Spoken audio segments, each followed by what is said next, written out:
So we've been asked to determine, this is the same set in both of these questions, and we need to know if that set is a basis of four-dimensional Euclidean space or if it's not a basis of four-dimensional Euclidean space.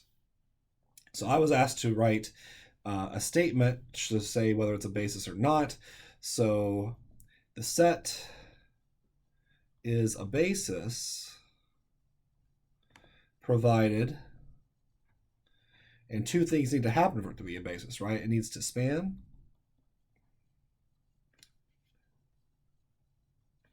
basis for R4.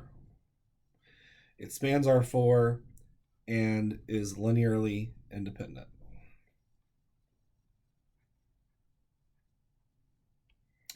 All right. Let me emphasize here, instead of writing the ampersand, let me just write the word and. And I'll underline it too, because that's important. Because the set is not a basis. The other thing I was asked for, the set is not a basis for R4 if it doesn't span, okay?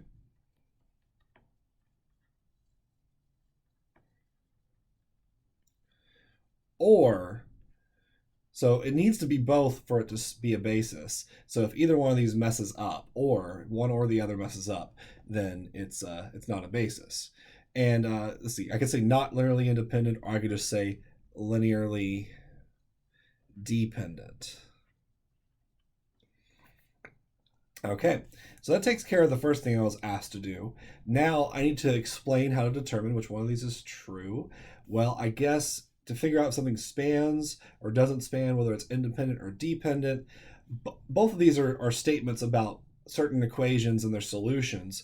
However, we know from working those sorts of problems that really the answer, whether it has the right solutions, that boils down to what the pivots are of the right REF matrix. So let me go grab that. So here we have the row reduction computation of this matrix. What is this matrix? Well, it's just the matrix where every column is a vector that I'm trying to figure out whether it's a spanning set or an independent set. And if I were to be doing this directly, I would be, taking a linear combination of these vectors to figure out if it spans. I would see if that equation equals every possible vector. To see if it's independent, I would see how many different ways it could equal 0. But at the end of the day, I'm just going to take these and I would augment it with whatever. But to quickly check if it spans or it's independent, I really just need to know where the pivots are. So let me go ahead and mark that when I took all these vectors, put them into the columns, and then I use technology to compute the REF, and I see I have pivots going down to the right. However, I don't have a pivot in the final row or the final column. And as I recall, a non-pivot row, a 0 row, breaks spanning. All right, that would be, if I was actually doing it, it'd be a question mark, and then I don't know what that turns into, but 0 could equal 1 is a contradiction. But I could be a little bit more succinct for this problem and just say, due to the non-pivot row, right there, perhaps I'll point it out, the set fails to span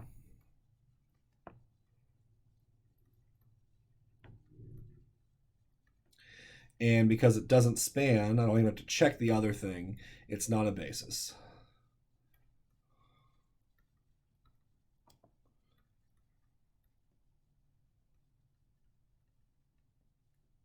Okay, of course, this is not what happened, but what if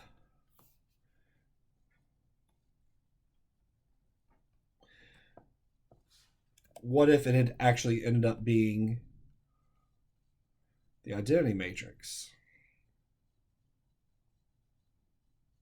after I computed RREF? Well, if that had been the case, then we have all pivot rows and all pivot columns.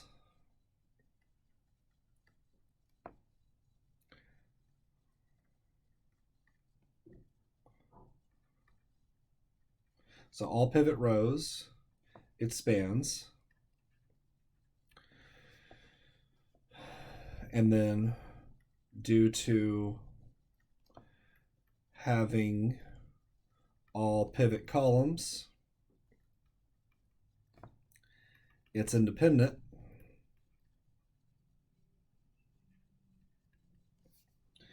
All right, it spans and it's independent, thus it's a basis.